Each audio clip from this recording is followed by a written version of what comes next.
जी जी भी।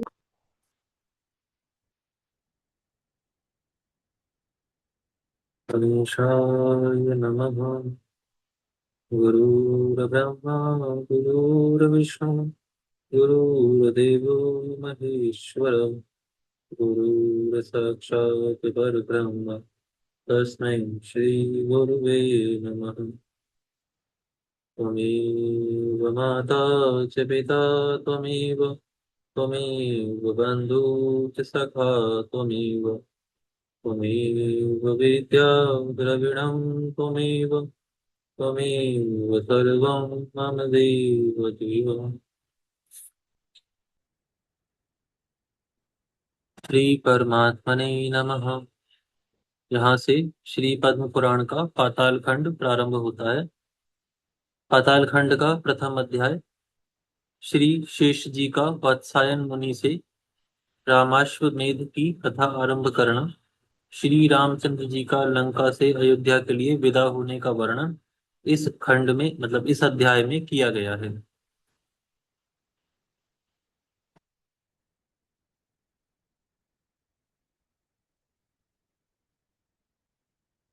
नारायणं नमस्कृत्य नरं चैव नरोत्तमं देवीं सरस्वतीं व्यासं ततो जयमुदीरयेत्। ऋषि बोले, महाभाग सूत जी, हमने आपके मुख से समूचे स्वर्ग खंड की मनोहर कथा सुनी। आयुष्मान, अब हम लोगों को श्री रामचंद्र जी का चरित्र सुनाइए। श्री सूत जी कहते हैं, महर्षिगण, एक समय मुनिवर वात्सायन ने पृथ्वी को धारण करने वाले नागराज भगवान अनंत से इस परम निर्मल कथा के विषय में प्रश्न किया। श्री वात्सायन बोले, भगवान शेषनाग, मैंने आपके मुख से संसार की सृष्टि और प्रलय आदि के विषय की सब बातें सुनी। भूगोल, खगोल, ग्रह तारे और नक्षत्र नक्षत्र आदि की गति का निर्णय, महतत्व आदि की सृष्टियों के तत्व का पृथक पृथक निरूपण तथा सूर्यवंशी राजाओं के अद्भुत चरित्र का भी मैंने श्रवण किया है। इसी प्रसंग में आपने भगवान श्री रामचंद्र जी की कथा का भी वर्णन किया है, जो अनेकों महापापों को दूर करने वाली है। परंतु उन भगवान श्री रामचंद्र जी के अश्वमेघ यज्ञ की कथा संक्षेप से ही सुनने को मिली। अतः अब मैं उसे आपके द्वारा विस्तार से सुनना चाहता हूँ।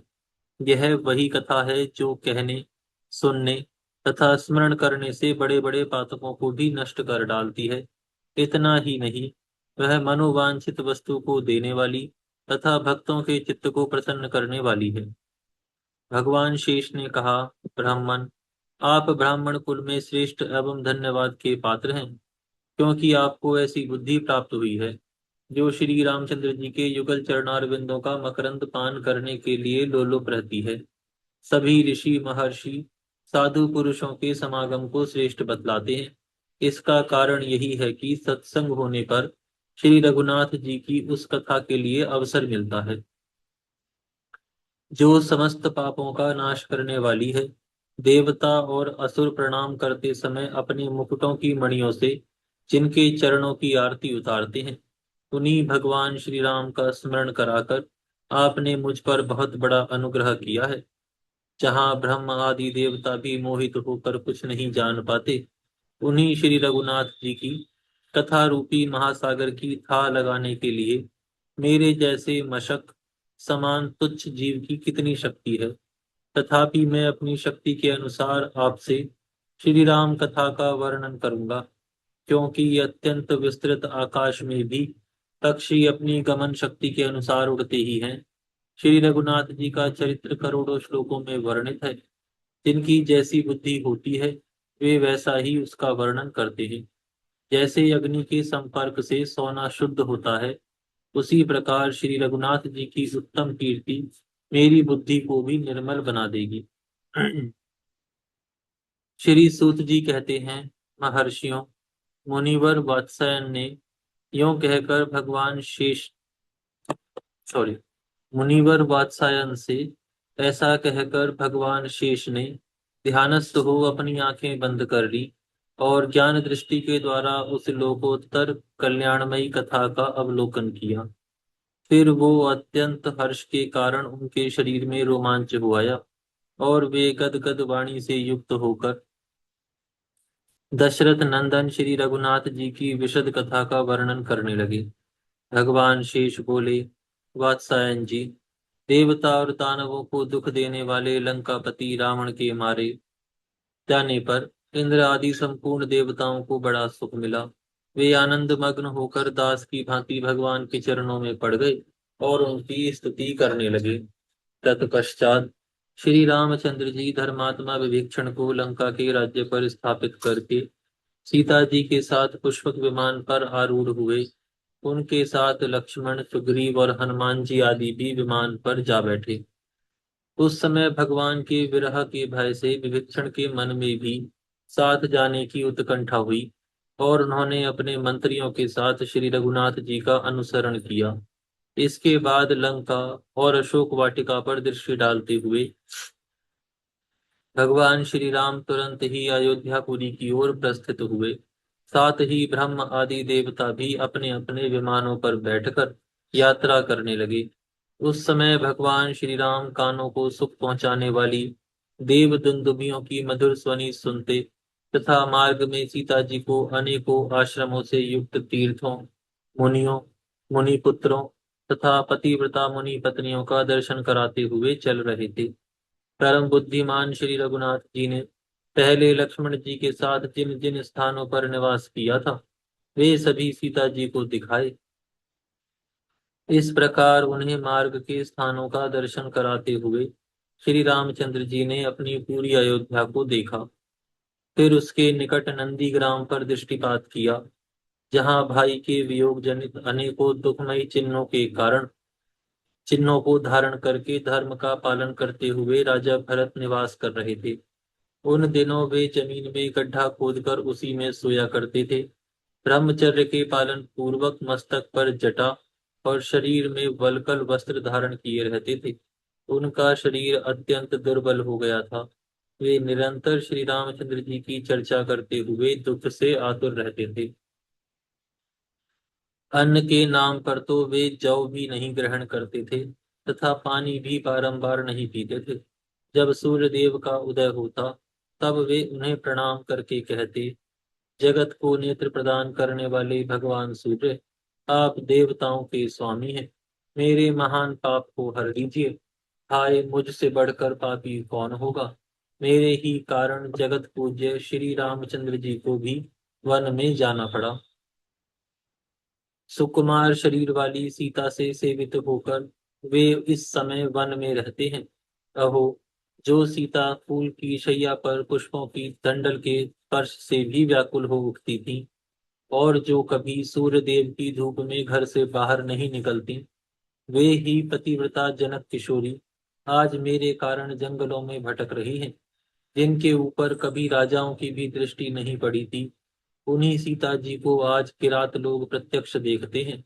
जो यहाँ मीठे मीठे पकवानों को भोजन के लिए आग्रह करने पर भी नहीं खाना चाहती थी, वे जानकी आज जंगली फलों के लिए स्वयं याचना करती होंगी।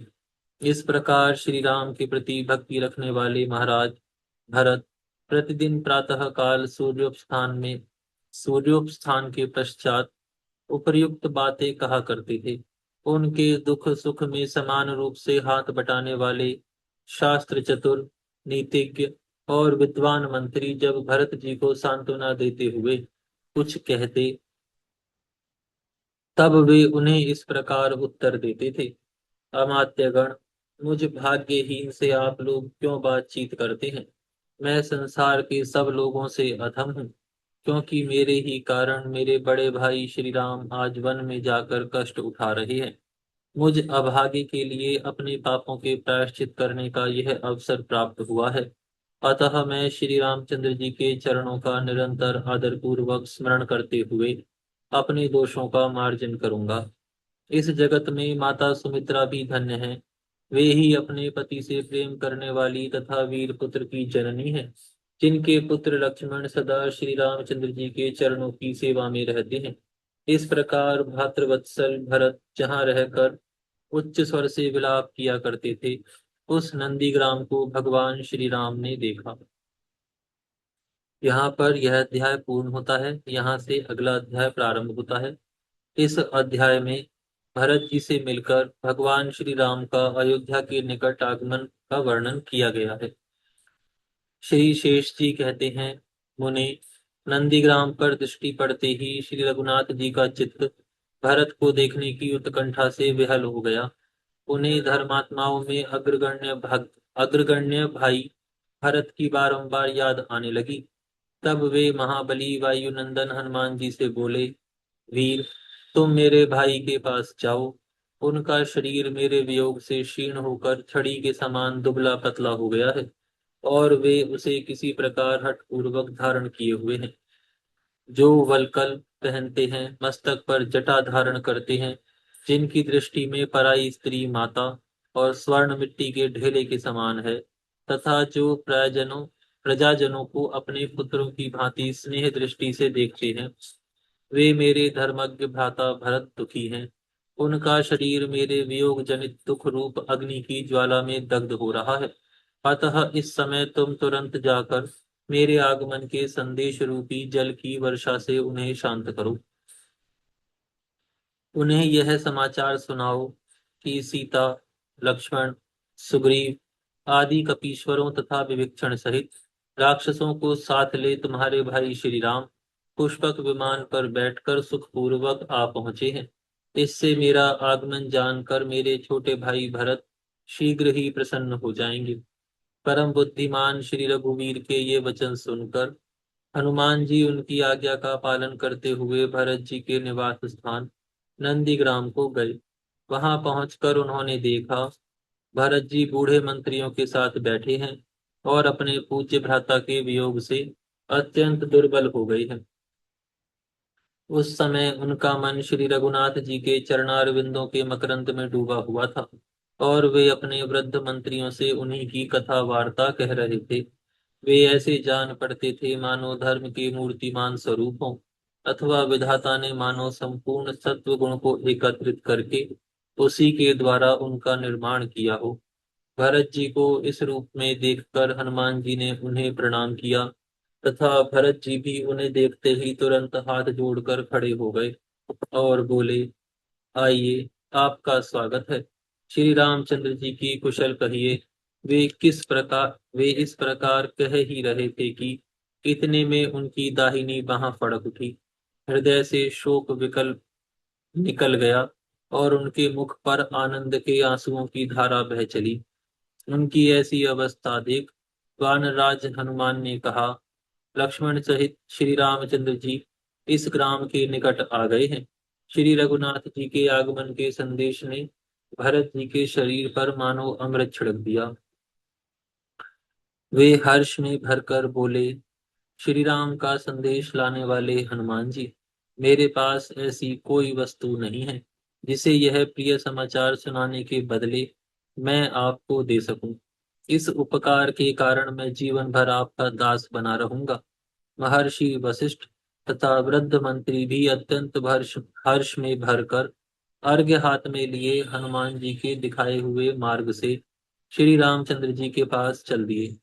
भरत जी की दृष्टि दूर से आते हुए परम मनोरम भगवान श्री राम पर पड़ी। वे पुष्पक विमान के मध्य भाग में देवी सीता और लक्ष्मण जी के साथ बैठे थे।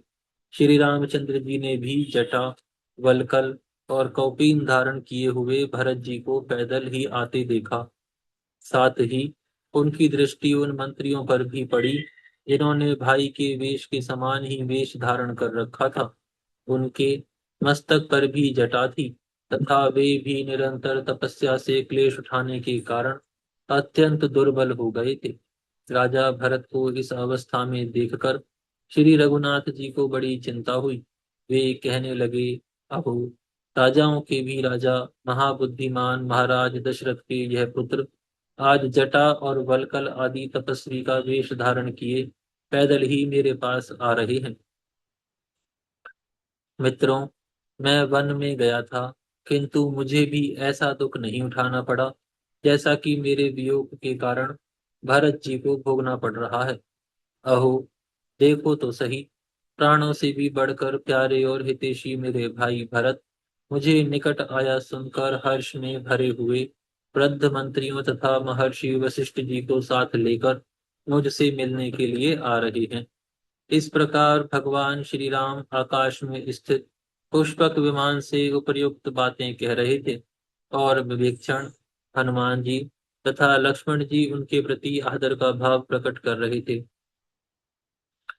निकट आने पर भगवान का हृदय विरह से कातर हो उठा और वे भैया भैया भरत तुम कहाँ हो इस प्रकार कहते तथा बारंबार भाई भाई भाई की रट लगाते हुए तुरंत ही विमान से उतर पड़े।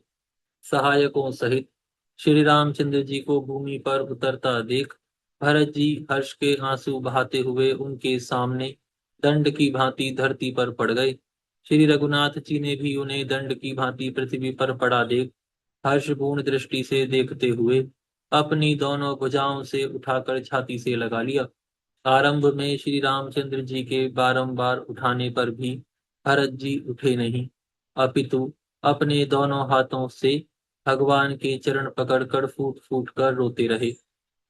भरत जी ने कहा, महाबाहु भगवान श्री राम, मैं दुष्ट दुराचारी और पापी हूँ, मुझ पर कृपा कीजिए। आप दया के सागर हैं, अपनी दया से ही मुझे अनुग्रहित कीजिए। भगवान, जिन्हें सीता जी के कोमल हाथों का स्पर्श भी कठोर जान पड़ता था, आपके उन्हीं चरणों को मेरे कारण वन में भटकना पड़ा।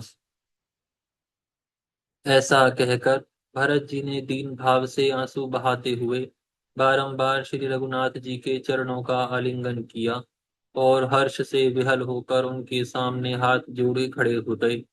करुणा सागर श्री रघुनाथ जी ने अपने छोटे भाई को गले से लगाकर प्रधानमंत्रियों को भी प्रणाम किया तथा सबसे आदर पूर्वक कुशल समाचार पूछा।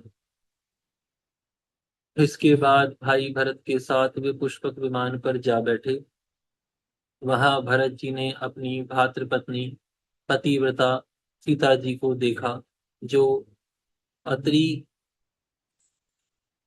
जो ऋषि अत्रि की भार्या देवी अनुसुईया तथा ऋषि अगस्त की पत्नी देवी लोपामुद्रा की भांति जान पड़ती थी।